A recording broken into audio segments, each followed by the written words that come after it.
Imagine you are lying down to sleep tonight, and you know, not as a thought, but as a fact settled somewhere deep in your body, that something out there might kill you before morning. Not might, probably will try.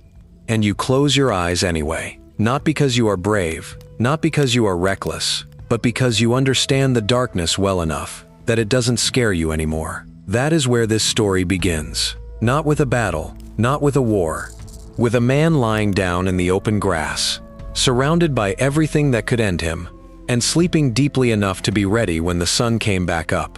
The people who could do that were called the Comanche, and for over 150 years, they controlled a territory larger than the entire country of Spain. They called it the Comancheria, 250,000 square miles of open grassland, canyon country, and high desert, stretching from the Arkansas River in Kansas all the way south into the heart of Mexico, covering most of present-day Texas, half of New Mexico, and cutting deep into Oklahoma and Colorado. There were no walls at the edge of it, no gates, no stockades, just open land in every direction, as far as a man could ride in a week. And what lived in that land with them was not gentle. Great Plains wolves, some weighing well over 100 pounds, roamed this same ground in numbers that early explorers found almost impossible to describe. These were not the wolves you see in Yellowstone documentaries today, cautious and retreating, glimpsed briefly across a valley before they vanish. These animals walked into camps, uninvited. They pushed through tent openings at night. They fed on buffalo carcasses in plain sight of armed men and showed no particular interest in moving on. Explorer Alexander Henry documented them repeatedly across his travels, noting how they moved around sleeping humans with something that looked, from a distance, like indifference, and from up close, like confidence. Beyond the wolves, there were rattlesnakes that found their way into bedrolls so regularly that soldiers on the southern frontier treated it as a nightly routine, waking to find something coiled and warm beside them under the blanket. There were rival war parties from the Ute, the Tonkawa, the Cheyenne, moving through the same darkness. And eventually, there was the United States Army, arguably the most organized military force the continent had ever produced, riding out with rifles, horses, supply chains, and maps, determined to end Comanche dominance once and for all. They spent 40 years trying, 40 years of campaigns, of columns marching across the Llano Estacado, of officers studying terrain and tactics, and the reports of men who had come before them. Colonel Ranald Mackenzie, one of the most capable field commanders the Army had ever produced, a man who had fought in the Civil War and earned his rank through actual skill, still could not solve the basic problem of how to find and fight people who seemed to dissolve into the prairie at nightfall. By 1871, he was chasing shadows across a landscape the Comanche had lived in for generations, and losing horses in the dark to raiders he never saw coming. The most powerful army on the continent, and it couldn't crack what a nomadic people had built with no walls, no guns, and no written doctrine. So the question that matters isn't whether the Comanche were dangerous. Every nation that tried to move against them already knew that answer. The real question is this: what did the Comanche understand about the world they slept in that a professional army, with all its training and resources and men, never figured out? The answer starts somewhere nobody expected. Not with weapons, not with superior numbers, not with walls or fortifications or any of the things armies usually build when they want to feel safe. It starts with a wolf howling somewhere out in the darkness, and with a people who had spent generations learning exactly what that sound meant. To understand how the Comanche slept safely in a world that was actively trying to kill them, you first have to understand how they saw that world. And this is where most people get it wrong, because they approach the Comanche through the lens of tactics, of military strategy, of clever survival tricks. But the system didn't start with tactics. It started with something much older. It started with a belief that the world was alive in every direction, and that a person willing to pay attention could learn to read it like a language. The Comanche called this force Puha, a spiritual power that moved through everything around them. The rocks carried it. The rivers carried it. The animals carried it in ways that mattered most of all. And here is what strikes you, if you sit with it honestly. In a world obsessed with institutions, with churches, written laws, appointed authorities telling people what is sacred. The Comanche trusted something far older than any of that. They trusted direct experience. No priests, no temples, no scripture. Each person built their own relationship with the spiritual world from the ground up, through their own visions, their own time alone in the dark. Religion among the Comanche was not a communal performance. It was a private conversation between a person and the forces that shaped the world they moved through every day. Among all the animals on the southern plains, the wolf held a position unlike any other. The Comanche didn't fear wolves, they studied them. The wolf embodied what the Comanche valued most in a warrior: courage under pressure, tactical intelligence, fierce loyalty to the group above self. Warriors carried wolf imagery on their sacred shields, objects so important they were hidden up to a kilometer from the warrior's own teepee. One of the most prominent war chiefs of the Pentateuch division carried the name Isatai, Yellow Wolf. When you named yourself after the wolf, you were not being poetic. You were declaring something about how you moved through the world. But here is where the story shifts from spiritual to tactical in a way that should stop you cold. The wolf wasn't just a symbol. It was doing something every single night across the open plains that the Comanche had spent generations learning to read, and that their enemies, with all their weapons and training, never once figured out. To understand that, you have to go back to the moment a Comanche boy first learned what the wolf meant to him. Not as a story told around a fire, but as something lived. Around the time of puberty, every Comanche boy went out alone. He carried 4 things: a buffalo robe, a bone pipe, tobacco, and the materials to make fire. He walked to a hilltop, or a warrior's grave, and then stayed, alone, fasting, without food or water, for 4 days and 4 nights. Imagine being 13 years old, standing at the edge of that, no shelter, no one to tell you it was going to be all right. Just you, and the wind, and the darkness coming in from every direction, waiting to show you who you were. An animal spirit might appear during those 4 days, in a vision, in a dream, in the strange place a young body goes when it is pushed past its ordinary limits. Whatever came shaped a warrior's personal medicine for the rest of his life. A boy who received wolf medicine didn't just carry a symbol forward. He carried a relationship, a lived connection to an animal, moving through the same landscape he did, every single night, doing something he now felt driven to understand completely. And that understanding, passed down quietly through generations, without anyone writing it down, was about to become the most sophisticated surveillance system the North American continent had ever seen. What the Comanche built wasn't a tactic. It wasn't a doctrine you could write down in a field manual, or copy from an enemy you'd defeated. It was something closer to an architecture. 5 interlocking layers of awareness, each one reinforcing the others, working together as a single breathing system that covered every angle, every hour, every kind of threat the southern plains could produce. And it started not with weapons, but with something far more fundamental. It started with where they chose to sleep. The first layer was camp placement, and calling it deliberate would be an understatement. In winter, when temperatures on the Llano Estacado could drop low enough to kill an exposed man in hours, the Comanche moved deep into the canyon country. Palo Duro Canyon, the second largest canyon in North America, hidden in the Texas Panhandle like a secret the land was keeping, became a primary winter camp for the Quahati Band, the most feared of all Comanche divisions. The canyon walls blocked the killing wind. Springs ran along the floor. Narrow entrance passages funneled any approaching enemy into a choke point, where a handful of warriors could hold off a much larger force. In summer, the calculus reversed. The Comanche spread across open plains, choosing sites with clear sightlines, where a rider approaching from any direction would be visible for miles. The endless, featureless expanse that made U.S. Army officers feel exposed and lost was the landscape the Comanche felt safest in. They knew every ridge, every water source, every canyon entrance for hundreds of miles. An army column moving across that ground might as well have been marching with a signal fire burning above their heads. The second layer was the warhorse, and this is where the system becomes something genuinely difficult to absorb if you've grown up in a world of locked doors and alarm codes.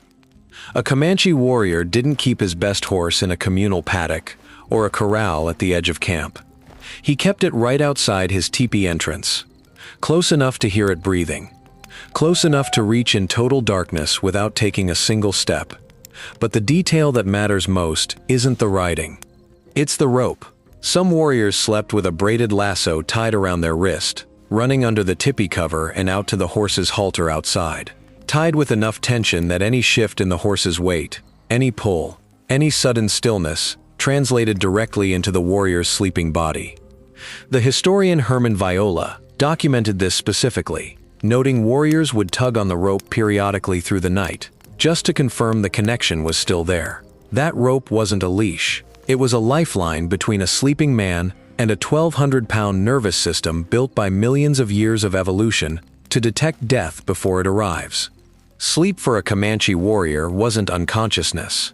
It was a state of armed awareness, maintained all night by a thread of braided leather, connecting his body to the most sensitive alarm system nature had ever designed. The third layer extended that principle outward. The broader horse herd, numbering in the hundreds for a prosperous band, into the thousands for the wealthiest leaders, spread across the ground surrounding camp in a living perimeter. Young warriors took shifts through the night watching those horses, not staring into the darkness, not listening for footsteps. They watched the horses. A horse that suddenly raised its head, pointed its ears northwest, and went completely still was giving you a direction. A horse that began to stamp and bunch with the others was telling you something was close. The horses did the seeing. The humans did the thinking. Then came the fourth layer, the one that experienced horse thieves from rival tribes considered the most dangerous obstacle in the entire approach. More unpredictable than the sentries, harder to fool than the horses. The dogs. Comanche camps were full of them, and these were not the breeds you're picturing. Plains Indian dogs descended from animals closely related to wolves, large, intelligent, semi-wild, ranging freely through camp at all hours. No handler, no training schedule. Their instinct was the system.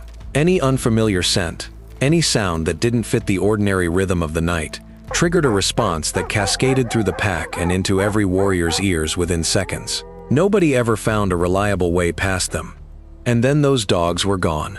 European diseases moving through plains communities, the way fire moves through dry grass. Colonial authorities outlawing and killing the wolf-like animals wherever they found them.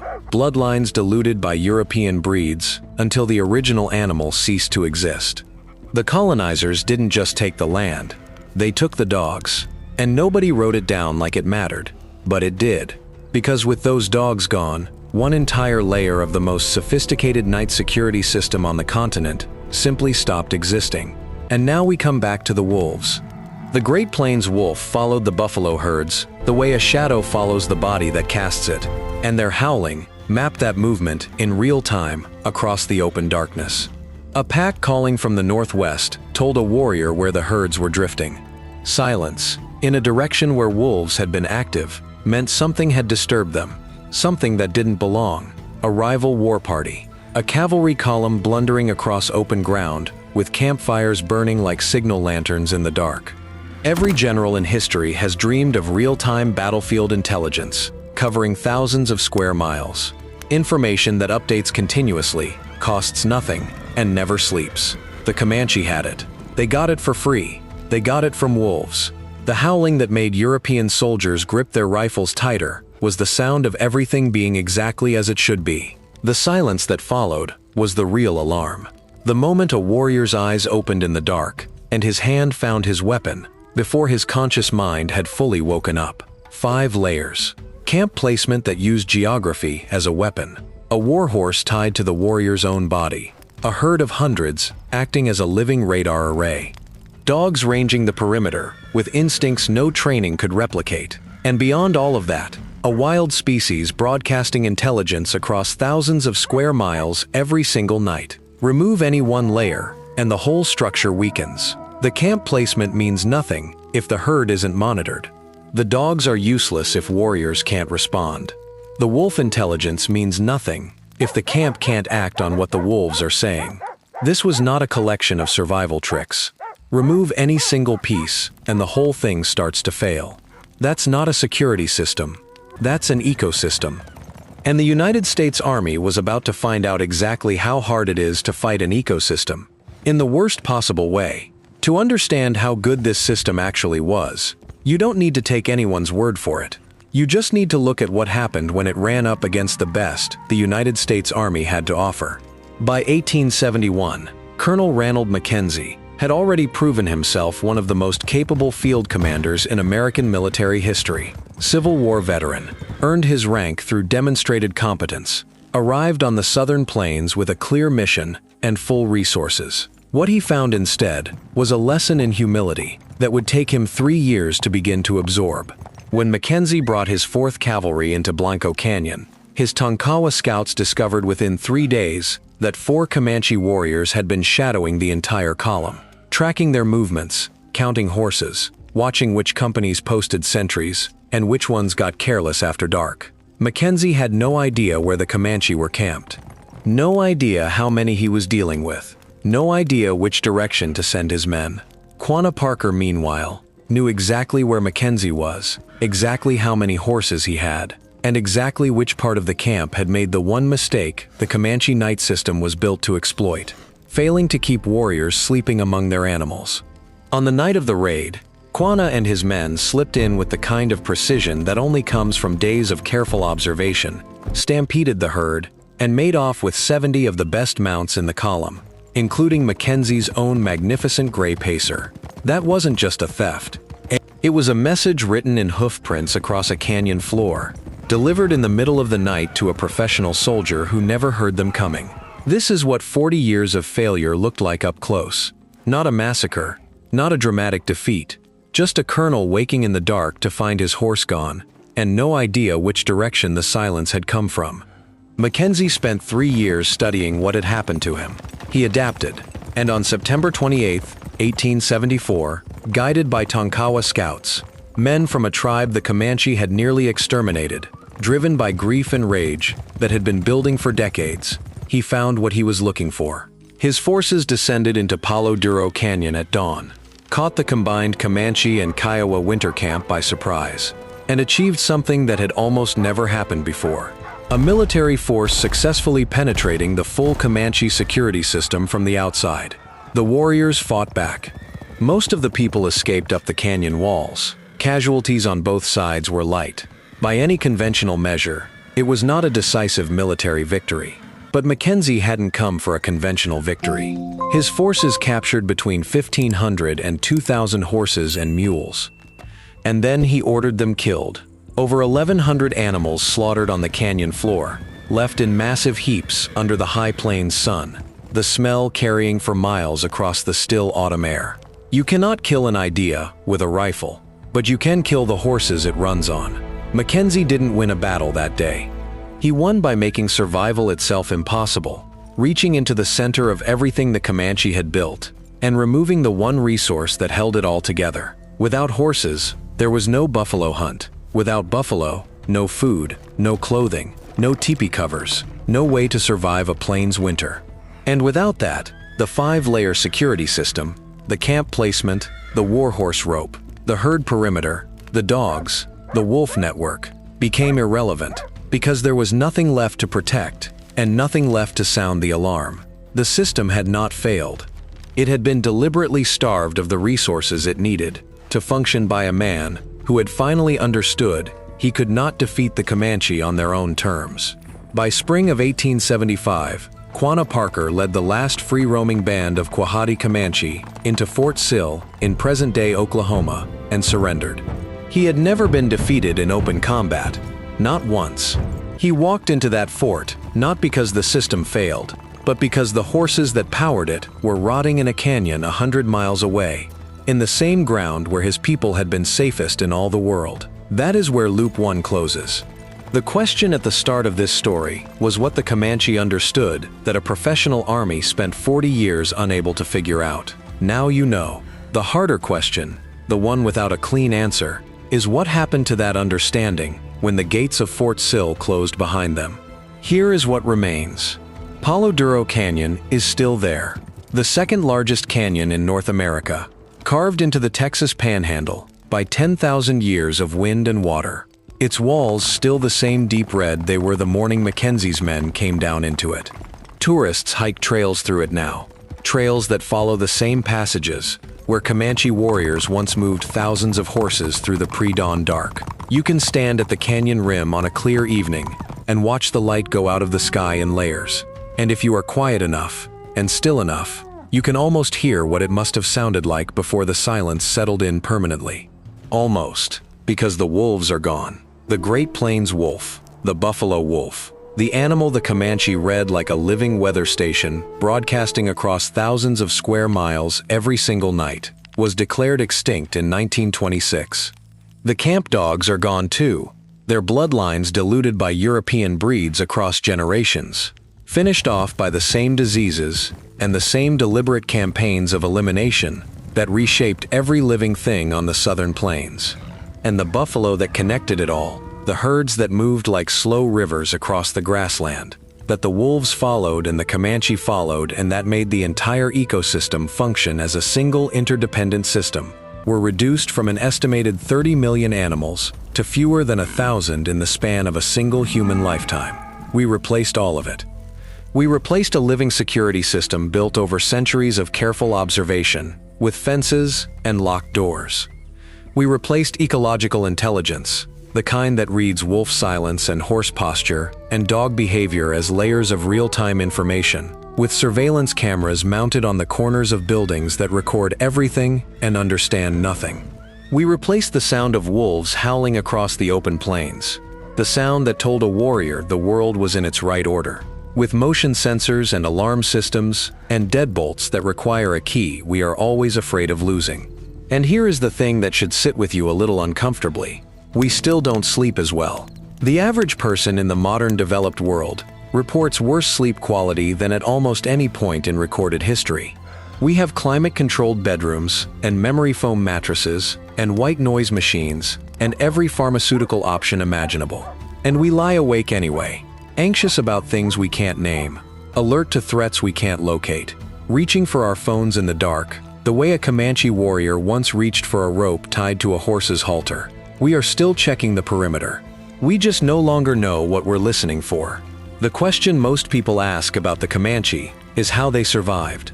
How did they sleep safely in a landscape that killed everyone else who tried to live there? And that question has an answer now. You've heard it across the last 20 minutes, layer by layer, from the canyon walls to the rope on the wrist to the wolves in the dark. But that question is not the one that keeps pulling at something in the back of my mind when I think about this story. The question that actually matters is the one that comes after. The Comanche didn't build walls because they didn't need to fear the world. They understood it. They understood it deeply enough, and patiently enough, and humbly enough, that they could fold their survival into the existing rhythms of the land, rather than trying to bend those rhythms to their will. What we built instead, the fences, the exterminations, the surveillance, the control, was not a better answer to the same problem. It was a different problem entirely. We stopped trying to understand the world and started trying to replace it. And the real question, the one I don't think has a comfortable answer, is this: what exactly did we lose the moment we decided that understanding wasn't enough, and that we needed control instead?